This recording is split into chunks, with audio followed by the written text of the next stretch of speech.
오늘도 저희 스튜디오에 박일용 목사님 함께하고 계십니다. 목사님 안녕하세요. 네, 안녕하세요. 반갑습니다. 반갑습니다. 오늘 주제는 신유의 은사는 무엇인가요? 라는 주제인데요. 어떤 질문을 보내주셨는지 오늘의 사연 함께 나눠보겠습니다.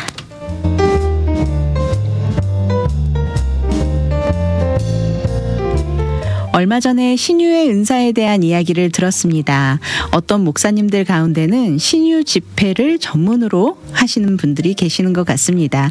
그래서 인터넷을 찾아봤더니 특별한 성령의 은사로 설명하기도 하고 사이비로 평가되기도 하더라고요. 병중에 있는 분들은 치유를 위해서 이런 은사 치유 집회에 관심도 갖게 되고 또 신유의 은사가 있다는 분들을 찾아가서 기도를 받기도 한다고 합니다. 치유의 은사는 정말 있는 것인가요? 치유를 부정하는 것도 또 믿음이 없어 보이기도 하고요. 이런 집회에 간다고 다 치유가 되는 것은 아니지 않나 하는 궁금증도 생깁니다. 신유의 은사는 무엇인지, 신유의 은사를 어떻게 이해하고 받아들여야 하는지 궁금합니다. 목사님, 오늘은 이런 사연이 있는데요. 우리가 지난번에 성령의 은사에 대한 이야기 나눈 적이 있는데 오늘은 좀 구체적으로 신유의 은사에 대해서도 한번 생각해 보면 좋을 것 같습니다. 신유의 은사는 무엇인지, 성경에서는 신유의 은사를 어떻게 말씀하고 계시는지 오늘도 귀한 말씀 부탁드립니다. 예, 감사합니다. 우리 지난번에 우리 성령의 은사에 대해서 우리 한번 포괄적으로 한번 생각해 봤고 방언에 대해서도 한번 생각해 본 것 같은데요. 네. 오늘은 또 방언과 함께 가장 이슈가 많이 되는 게 이 치유의 은사, 또 신유의 은사라고도 하잖아요. 네. 또 이런 사역들은 예나 지금이나 여전히 많은 사람들의 관심도 있고 네. 또 질병에서 고통당하는 가족들, 환우들 또 본인들이 또 치유받기를 원하는 그런 마음도 많이 있어서 네. 또 이런 또 논란도 또 치유받기를 원하는 마음도 또 이런 집회에도 많이 가고 또 이렇게 사람을 또 그런 마음을 가지고 있는 사람들을 또 이용한다고 할까요? 네. 그렇게 해서 또 나름대로 또 사람들을 잘못 이끌어가는 경우도 있고 그런 여러 가지 상황이 있는 것 같습니다. 네. 먼저 이런 병 고치는 은사에 대해서 우리의 경험적인 측면에서 많이 생각하고 나름대로 이미 전제를 또 이미 자기 가지고 있는 고정관념들이 다 있을 텐데 조금 더 성경적으로 한번 살펴보는 것이 필요할 것 같아요. 네. 뭐 긴 시간은 아니라서 자세하게 또 모든 논란을 다 해결할 수는 없겠지만 네. 그래도 성경적으로 나타나는 전반적인 모습을 보면서 이런 관점 안에서 우리가 신유의 은사도 보는 것이 우리가 좀 성경에서 벗나가지 않고 바르게 네. 잘못된 것도 바르게 판단할 수 있는 것 아닌가 생각합니다. 네. 그래서 성경을 항상 잣대로 두고 우리 삶에 일어나는 모든 것들을 이렇게 판단하는 게 굉장히 중요한 신앙인의 자세라고 생각해요. 아멘. 예, 그래서 병 고치는 은사는 고린도전서 12장에 가장 분명하게 나오죠. 고린도서 12장은 신령한 것에 대한 고린도 교회 질문에 대한 사도 바울의 대답으로 이제 시작하거든요. 신령한 것에 대해서 너희가 내게 물어봤는데 그러면서 12장, 13장, 14장까지 가면서 이 부분에 대해서 설명하는데요. 물론 이제 방언이 원래 주 이슈였지만 이제 그 은사에 대한 일반적인 것들을 설명하죠. 그러면서 은사가 일반적으로는 다 하나님께로부터 온다. 성령도 같고 우리 주도 같고 사역도 같고 그 모든 가운데 하나님은 같다. 이런 은사를 신령한 것을 주신 분은 다 하나님이다. 이제 다 하나님께로 오는 것이라는 것을 인정하고 또 두 번째 또 은사에 대해서 인정하는 것은 다양하다. 모든 사람들이 다 동일한 은사를 가지고 있는 것도 아니고 또 은사가 다양하게 각 사람에게 나타난다. 이런 것들을 강조하면서 여러 가지 은사를 언급하면서 사역도 또 직분도 그다음에 은사도 다양하다고 얘기하면서 이제 병 고치는 은사를 우리 고린도전서 12장 8절 9절에 가면 이렇게 언급하죠. 어떤 사람에게는 성령으로 말미암아 지혜의 말씀을, 어떤 사람에게는 성령으로 말미암아 지식의 말씀, 또 다른 사람에게는 성령으로 믿음도 하나의 은사. 그냥 우리가 예수를 믿고 구원 얻는 믿음이 아니라 또 특별한 믿음이죠. 어떤 사람은 굉장히 불안해하고 두려워하는데 믿음으로 할 수 있습니다. 우리 합시다 이런 담대한 그런 종류의 믿음이겠죠. 그러면서 이제 성령으로 병 고치는 은사를 그것도 하나의 은사로 능력 행함을 또 어떤 사람에게는 예언하고 어떤 사람은 영들 분별하고 또 방언 말함 이런 다양한 은사가 있다. 그리고 이제 다양성 그다음에 또 한 가지는 은사를 주신 목적은 교회를 세우기 위함이다라고 분명히 말합니다. 12장 7절에 고린도전서 각 사람에게 성령을 나타내심은 유익하게 하려 함이라. 그 사람이 아니라 그 사람을 통해서 교회를 세우도록 그렇게 은사를 주셨다는 거죠. 그래서 은사라고 하는 것은 내가 가진 어떤 고유한 어떤 능력이나 나의 어떤 자랑거리가 아니라 하나님께서 그 성령으로 말미암아 각 사람에게 있는 것들을 능력과 이런 사역들을 하게 하시고 마음을 주시고 그래서 하나님의 교회가 세워가도록 하는 하나의 도구로 하나님이 주신 것이다. 이제 그런 큰 관점 아래서 우리 병 고치는 은사도 이해하는 것이 적절하겠죠. 하나님이 주신 것이고 우리에게 주신 것이니까 취해가실 수 있는 것이고 내 것이 아니고 하나님께서 교회를 이렇게 세우기 위해서 그런 은사가 사람을 통해서 나타나게 하신다 이렇게 이해할 수 있겠고요. 또 은사를 보면 은사라는 것도 우리 다른 은사랑 비교해 보면 병 고치는 은사가 좀 특별하고 방언이 좀 특별해 보이지만 은사의 모든 대부분 특징들을 보면 어떤 은사가 있는 사람 없는 사람이 딱 구별되는 게 아니라 정도의 차이라는 것도 좀 알 수 있죠. 왜냐하면 다른 은사를 보면 지혜의 말씀, 지식의 말씀 이런 것도 지식이 없는 사람 아예 없는 사람은 없잖아요. 예수 그리스도의 복음을 알고 있는 사람은 어느 정도 지식이 있고 자기가 가진 말씀으로 다른 사람을 지혜로 또 말씀으로 권면할 수 있는 그런 은사도 다 주셨고 우리가 다 하나님 안에서 대제사장이라고 하나님 말씀 주셨기 때문에 그런 은사도 있고 또 뭐 사랑도 은사고 또 가르치는 것도 은사고 그렇잖아요.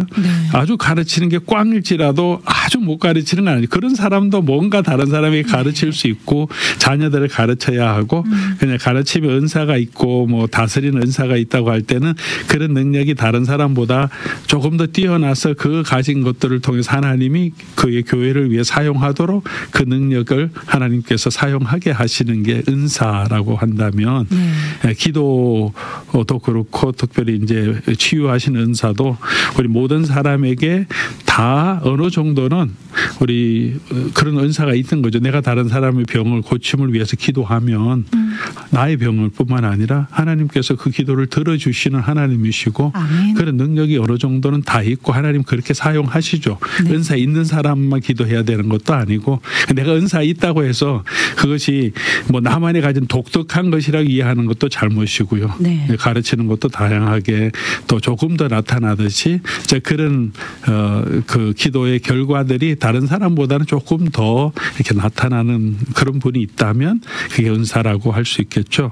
그래서 그런 의미로 우리가 이 치유의 은사도 이해하는 것이 우리 조금 더 성경적인 관점이 아닌가. 어떤 자기가 가진 특별한 능력, 초능력 같은 것처럼 막 이렇게 막 사람들이 막 넘어지게 하고 막 뭐 다 살릴 수 있는 것처럼 막 집회도 만들고 막 그런 치유 집회도 하는 것은 자, 하나님이 그런 능력을 주셔서 그런 일을 시작했다고 할지라도 너무 자기의 능력화하고 또 이 하나님이 주신 은사를 어떤 자기 프로파간다로 사용하는 또 잘못된 관점으로 이끌어가는 것이 아닌가 그런 마음도 들고요. 또 연사를 주신 것은 가장 중요한 것은 교회를 세우기 위한 것이라는 거죠.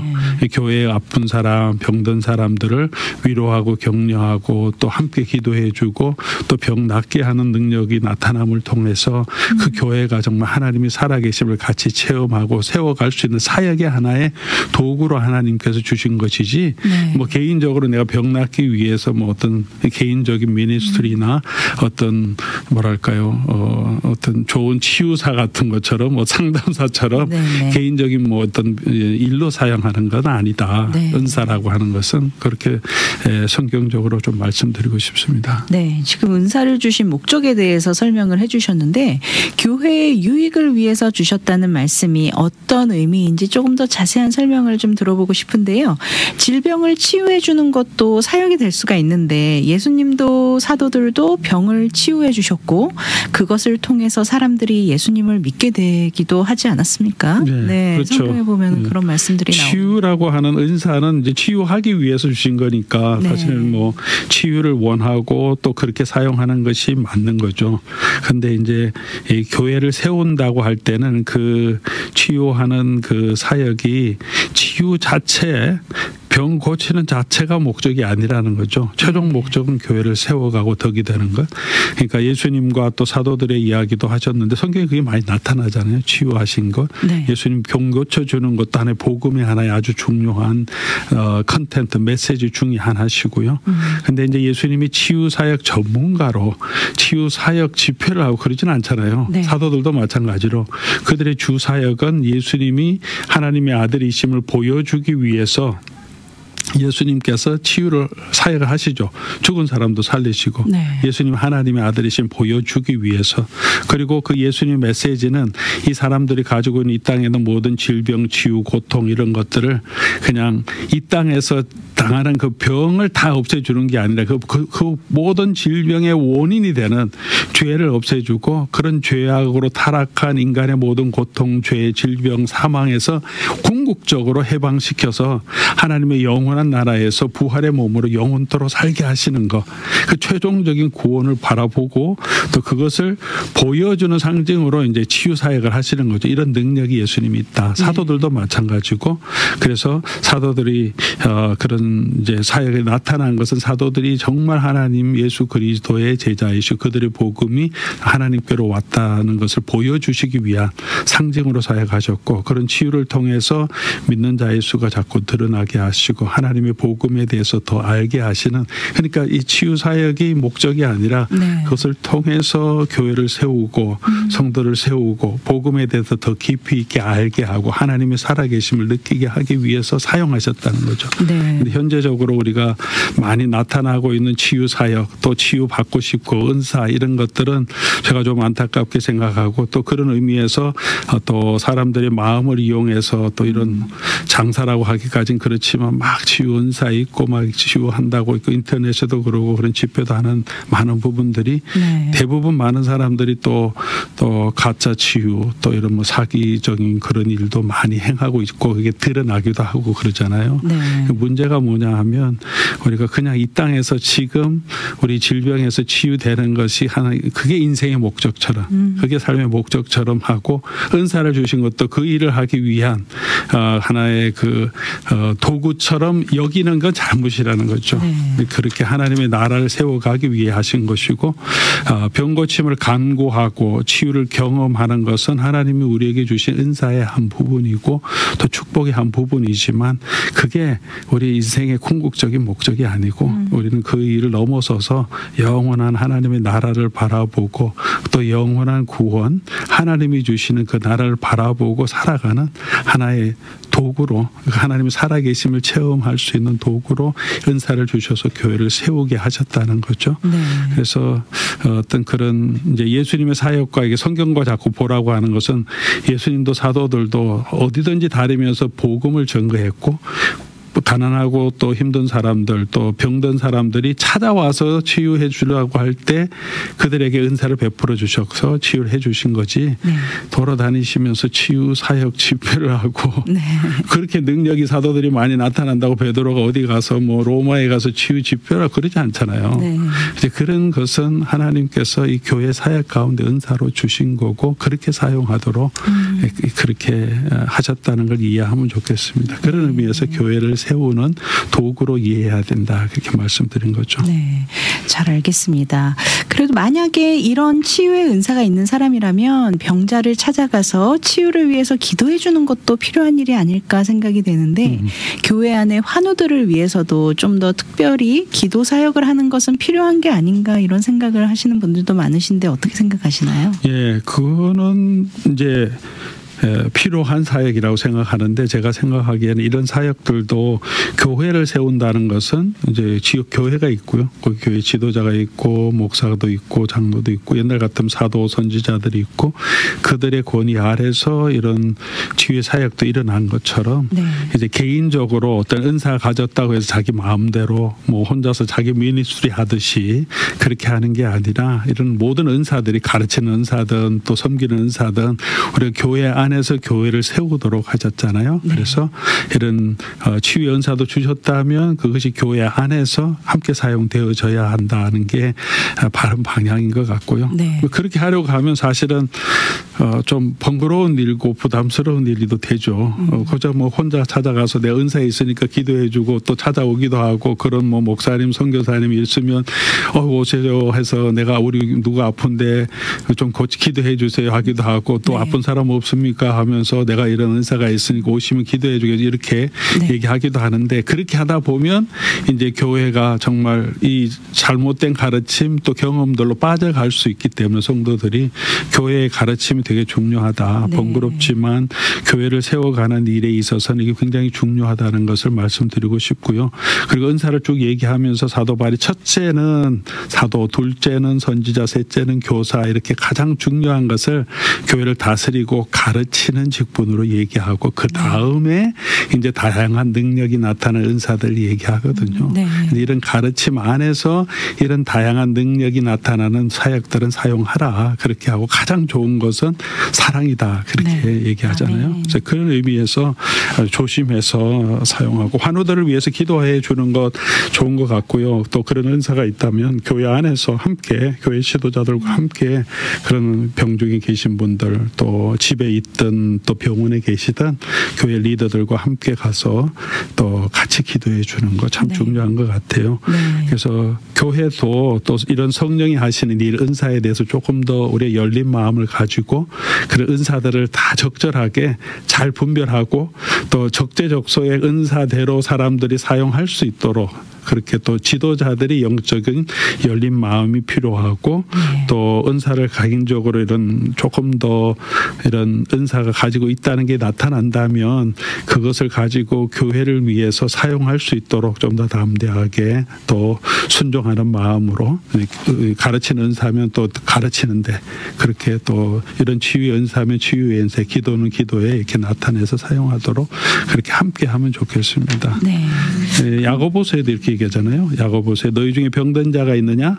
교회의 장로를 청할 것이요 그들은 주의 이름으로 기름을 받으며 기도할지라 믿음의 기도는 병든 자를 구원하리니 주께서 그를 일으키시니라. 아멘. 장로들을 청해서 같이 또 기도하라고 한 것처럼 네. 교회 안에서 이런 사역들 그리고 특별히 장로님들과 함께 이런 치유의 은사를 가지고 있는 분들이 같이 가서 기도한다면 훨씬 더 그 사역의 역사나 열매가 훨씬 많겠죠. 아멘. 그렇게 교회 안에서 같이 하면 좋을 것 같아요. 네.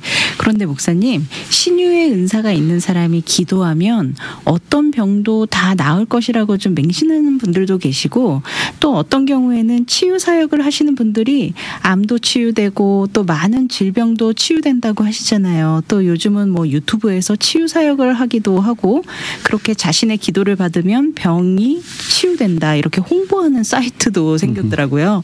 치유의 은사는 어느 정도 능력이 있게 나타나는 건지 또 신유의 은사는 훈련을 통해서 길러질 수 있는 것인지 지금 사실 오늘 이 카카오 플러스에 질문이 하나 들어왔습니다. 얼마 전에 어느 한 대형교회에서 은사를 가르쳐준다고 250불씩 회비를 받았대요. 근데 이런 건 어떻게 이해를 해야 하는지요? 하나님, 은사는 하나님께서 은혜로 주신다고 했는데 돈을 낸다는 것은 좀 아닌 것 같아요. 라고 지금 글을 올려주셨는데 네. 좀 요번 질문에서 좀 답이 될 수 있을 것 같은데 네. 오늘 조언의 말씀 부탁드립니다. 예. 네. 자세하게 모르겠는데 아마 질문 올리신 분들은 아마 은사 발견 세미나 그러니 아마 세미나 참석 비용으로 네. 뭐 강사도 초청하고 부대 비용이 드니까 그런 행정비가 들어가니까 아마 그런 이제 무슨 우리가 컨퍼런스 하더라도 행정 비용 뭐 이렇게 모임 장소 비용 같은 게 들고 강사 비용도 드니까 아마 네. 받은 것 같아요. 그래서 네. 돈 받고 가르쳐 주는 뭐 치유 은사 세미나는 아닌 것 같고요. 네. 만약에 그 어떤 분들 그렇죠 양쪽이죠. 막 가면 다 날 것처럼 생각하고 그렇게 네. 홍보하는 사람도 있고 맞아 그렇게 말하는 하는 분도 계시고 어떤 네. 분들은 또 에이 뭐 그런다고 다 하나? 아니야. 그냥 그 군중 심리 같은 것도 있고 뭐 이렇다고 얘기하는데 우리 두 개 중에서 조금 더 성경적인 관점을 가져야 될 것 같아요. 맹신하는 것은 건물이다. 왜냐하면 예수님도 다 치유해 주지 않으셨잖아요. 예수님 당시에 모든 사람들을 아까도 말씀드렸지만 예수님은 하나님의 아들이시고 하나님의 사람이신 걸 보여주기 위한 증거로 하셨고 네. 가장 큰 증거가 예수의 십자가에 돌아가시고 부활하신 것이고요. 그리고 사도들이 이게 치유도 많이 했지만 모든 병이 그렇게 다 치유하고 그런 것도 아니고요. 네. 우리 가장 좋은 예가 바울이죠. 바울이 자기가 가지고 있는 육체의 가시, 사탄의 주신 가시, 육체의 질병이라고 하는데 3번 기도해도 치료 안 됐잖아요. 네. 하나님께서 안 된다고 하셨고, 그러니까 뭐 바울 같은 사람도 손수건만 두고 얹어도 막 치유됐다 이런 정도까지 나타나지만 항상 그렇게 있었던 건 아니고 그런 능력이 나타날 때도 있은 거고 그건 하나님이 하시는 거고요. 네. 그래서 그런 것을 이해하시고 또 바울이 디모데한테 바울이 그런 치유의 능력이 있으면 디모데가 속이 안 좋아서 위장을 위하여서 네가 요즘 물만 먹지 말고 포도주도 좀 쓰라 이런 말도 하거든요. 네. 아니 요즘간 뭐 치유 사역자라고 하면 내게 와 내가 기도해줘 치유해 줄게 이렇게 얘기할 텐데 전혀 그렇게 하지 않거든요. 네. 자기 바울 같은 사도도 그런데 근데 지금 그런 사도도 아닌 사람들이 막 자기 암도 다 치유하고 이렇게 한다는 건 사실 결과적으로 그렇게 되지도 않고 네. 또 그러나 우리 기도에는 능력이 있다고 분명히 말씀하시고 하나님께서 성도가 특별히 믿음의 사람들이 기도하는 의인의 기도는 힘이 있고 하나님께서 우리의 기도도 들어주시기 때문에 그래서 우리가 간절하게 병을 위해서 기도하는 것도 믿음으로 기도하는 것도 필요하다 말씀드리고 싶고요.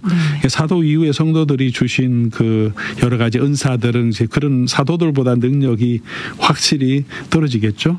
가르치는 것도 사도적 권위와 그 다음에 속사도 또 그 다음에 목사와 교사들은 사도들의 가르침을 전해야지 자기 나름대로 계시를 전하면 안 되잖아요. 네. 요즘도 뭐 계시가 계속 있고 사도라고 맞습니다. 얘기하는 건 그래서 잘못됐다는 거죠. 네. 우리가 해야 될 것은 사도들의 가르침, 예수님의 가르침의 기초 위에서 전하는 것이다.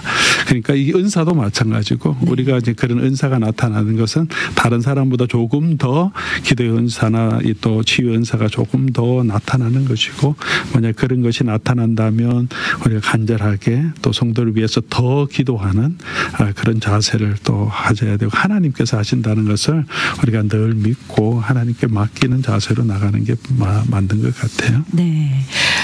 그런데 내가 치유의 은사가 있는지 이것도 좀 궁금해하시는 분들 많으실 것 같아요. 내가 은사를 받았을 때 나한테 치유의 은사가 있을까? 이런 생각하시는 분들도 계실 것 같아요. 그러면은 내가 치유의 은사가 있는지 어떻게 알 수 있을지 그리고 또 수많은 사람들이 기도를 했는데 꼭 어떤 사람의 기도로 치유가 일어난 것이라고 우리가 말할 수는 없지 않겠습니까? 그렇죠. 교회 환원을 모든 교회가 다 성도들이 함께 기도하고 있으니까 기도를 하는데 그러면은 한 번 치유의 역사가 있다고 치유의 은사라고 말하기도 좀 어렵지 않을까라는 의문이 생기기도 하는데요. 충분히 그렇죠. 네. 예, 목사인 저도 참 어떤 때는 더 큰 은사가 나타나면 좋겠다 그런 생각도 많이 하게 되는데 그래서 정확하게 알기는 참 쉽지는 않은 부분이 있죠. 그러나 이제 자꾸 기도하고 하다 보면 기도의 역사가 이렇게 조금 더 분명하게 나타날 때가 있죠. 네. 그런 마음을 주시는 사람도 있고 병자를 위해서 간절하게 또 기도하고 싶은 마음을 주시고 막 가서 기도하고 또 기도할 때 뭐 작은 병이라도 호전이 당장 보여지는 그런 은사가 다른 사람보다는 훨씬 더 나타나는 경우가 있을 때 이제 그런 경험들을 통해서 내게 좀 이런 은사가 있구나 이런 마음이 있구나 그런 그 하나님이 나를 이렇게 사용하시는구나 좀 알게 되겠죠. 그래서 만약에 그런 마음이 있다고 하시면 많이 기도하시고 또 병자들 위해서 기도해 보시면 아마 하나님께서 여러분을 어떻게 사용하시는지 잘 알게 되실 거고요. 궁극적으로 그런 기도의 치유의 은사가 있다고 하는 것이 내가 남보다 더 특별하고 더 이렇게 독특한 은사 능력을 가지고 있는 것은 아니라는 것도 분명하게 이해하시고 모든 사람에게 다 하나님은 기도하면 들어주시는 응답하시는 하나님이시고 나를 통해서 조금 더 그런 일들이 조금 더 자주 나타나게 하신다면 하나님께서 그 일을 하시는 거고요. 은사는 하나님께로부터 오는 거니까 치유하시는 것도 하나님이시고 하나님은 나를 그냥 내 기도를 사용하셔서 하나님께서 하나님의 뜻대로 이루시는 거니까 그냥 하나님이 하시는 일에 순종하는 마음으로 계속 기도해 주신 일을 감당하시면 좋겠습니다. 그렇게 마음에 있는 대로 또 주시는 은사대로 또 하다 보면 저 하나님께서 나의 은사를 확인하게 하시는 부분도 생길 거라고 생각해요. 네. 이제 마칠 시간이 다 되어 가는데요. 마지막으로 이제 좀 병상 중에 계시는 분들 사실 마음에는 절박함이 너무 클 것 같습니다. 정말 아픈 분들에게는 낳고 싶어 하는 그 마음이 치유의 마음이 굉장히 크신데 질병의 고통도 크시기 때문에 더 마음이 그러실 텐데 이런 분들께 좀 조언의 말씀 부탁드립니다. 네, 뭐 저희 교회도 주변에도 또 환우들 늘 많이 계시고 또 고통하는 가족들도 많이 보고 있습니다. 그리고 다 치유되는 게 아니고 이번 지난 주에도 우리 가족들이 돌아가시고 우리 교우가 돌아가신 경우도 있는데 이 땅에서는 우리가 온전한 치유는 없다는 것. 우리 질병 하나의 질병이 치유됐다고 하더라도 또 다시 또 다른 질병이 있을 수 있고 결국 우리가 다 결국 이 육체를 가지고 있는 인생을 살아가는 동안에는 또 질병이 생기게 되고 뭐 크게 암을 치유해 주셨더라도 이제 좀 더 생명이 연장됐지만 또 마지막에 또 다른 질병이 생기잖아요. 그래서 그런 가운데서도 우리 하나님께서는 또 자비롭고 긍휼을 베풀어 주신 하나님이시라서 그 성도가 간절하게 기도하는 기도를 들어주시고 응답하시면서 하나님의 살아계심을 보여주시기도 하시기 때문에 우리가 그런 마음을 가지고 끝까지 기도하고요. 의인의 기도는 역사하는 힘이 많다고 하셨으니까 같이 기도하고 교회 장로들을 청하여 기도하라 그렇게 하셨으니까 교회 장로들 지도자들 또 이런 쌓여 있는 분들 청해서 기도하고 또 그 결과는 또 하나님께 맡기면서 가면 좋겠고요. 또 야고보서에서는 죄를 고백하면서 기도하라 치유와 연결돼서 그렇게 설명하거든요. 죄를 고백할 때 또 많은 역사가 나타나잖아요. 육체적인 질병도 마음에 억눌렸던 질병들도 치유되고 회복된 역사가 나타나기 때문에 또 그런 치유를 위해서 또 죄를 고백하면서 기도하는 그런 것도 또 하나의 방법일 수 있고요. 그러나 궁극적으로 우리가 이 질병에서 다 치유함을 받지 못하더라도 더 중요한 것은 우리가 예수 그리스도 안에서 우리가 영원한 생명 또 부활의 소망을 가지고 있다는 것을 우리가 분명하게 믿고 가는 것. 그보다 더 놀라운 기적은 없으니까요. 그래서 그 소망이 우리에게 있기 때문에 이 땅에서 우리가 현재의 고난, 질병 가운데 힘들고 어렵더라도 영원한 부활을 소망하면서 그리고 그 구원의 소망을 주신 예수님께서 지금 이 고통 가운데도 나와 함께 하신다는 것을 기억하면서 의지하면서 믿음으로 걸어갔으면 좋겠습니다. 그게 우리가 하나님 앞에서 걸어가는 성도의 삶이고 또 우리가 고난 가운데서 이길 수 있는 유일하고 가장 확실한 소망이 아닐까 생각합니다. 그래서 그렇게 격려드리고 싶고 기도하면서 이겨내셨으면 좋겠습니다. 네, 오늘도 귀한 말씀 감사합니다, 목사님. 오늘 신앙상담 시간 로뎀교회를 섬기시는 박일용 목사님과 함께 신유의 은사는 무엇인가요? 라는 질문에 대한 궁금증 함께 나눠보았습니다. 오늘도 귀한 말씀으로 권면해 주신 박일용 목사님 오늘도 감사드립니다.